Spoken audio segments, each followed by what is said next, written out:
I want to say that their relationships are important. Their relationships are important. They cared for their family and friends. He says, my children and my family were around me. And in Job chapter 1, we find him praying for his kids. I want to tell you, some of our children now, some of us looking around, you're a bit similar to my age. I'm learning my 32-year-old daughter still needs the love and affirmation of her dad. Still does. You used to think when they were 16, 18, they left home, they didn't need us so much. My daughter, she did something a while ago I was so proud of. She just spilled it out, and I was somewhere in the country, and I went into a florist and just bought some flowers and sent them to her. I said, Emma, you are an amazing mother and an amazing woman. I'm really proud of you. I love you. Do you know what? We need to affirm our children. We need to love them, and we need relationships. Now, thank God, we have the family of God. I tell you what, if you ever get ill or you ever have a hard knock in life, let me let you into a secret. Your company will not look after you. Your family and your friends will. So make sure you're keeping in touch with your family and friends now. I've been a pastor for 30 years, and I've spent many a time with someone who's soon to leave this world. Do you know what? They never, never, never say, I wish I'd spent more time at the office. So he learned from his past. He had built strong relationships. I love the fact that he was a leader in his community. He got the respect of young people. The old folks stood. The yuppies were silenced. But I love this, the widow sang. I like that. I was up in the northeast of England a while ago, and there at 8 o'clock in the morning. I had a 10 o'clock meeting, and I went into Morrison's, the supermarket, had a bit of breakfast, was going to have a bit of breakfast. And there was a lady there, a lady probably my age, but she looked older. Let me get to the end of the story. I said that wrong. But she had a son with her who had quite profound learning difficulties. And I just felt like the Lord said, say hello to this lady. And I just stopped her and I said, hi there.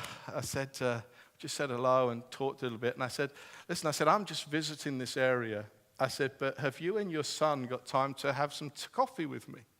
Because I'm just going to have some coffee and some toast. And I remember it because her son wanted 2 chocolate eclairs at 8 o'clock in the morning for his breakfast.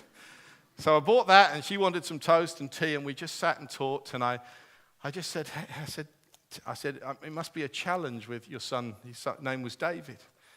She said, it is. She says, as he's getting older, his behavior is a little bit more difficult, and it's a struggle. I said, is your husband, is he help? And she said, well, he left me soon after David was born. I said, you know what? Her name was Mary. I said, Mary, my wife and I, we've brought up 3 children. It's been one of the biggest challenges of our life. And I just want to say, I think you're a remarkable mother. And thank you for being such an incredible mother and an example of devotion. And thank you for all that you've done. And, we just talked and chatted and finished our tea. And after about 25 minutes, she said, I said, I have to go. But I said, today meeting you has been kind of one of the highlights of my day. And I said, I'll not forget you. And I said, I'm a Christian. I didn't tell her, first of all, I'm a Christian. If I meet people and I say, if I start off by saying, I'm a pastor, they usually say, well, excuse me, I must go. So I don't let on. But at the end of the conversation, I just said, I am a Christian, and I want you to know that I'll be praying for you. And I recommended her to a great Baptist church, which I knew very near where she lived. And she said this to me. She said, Nigel, thank you for speaking to me. She said this, most people don't have time to talk.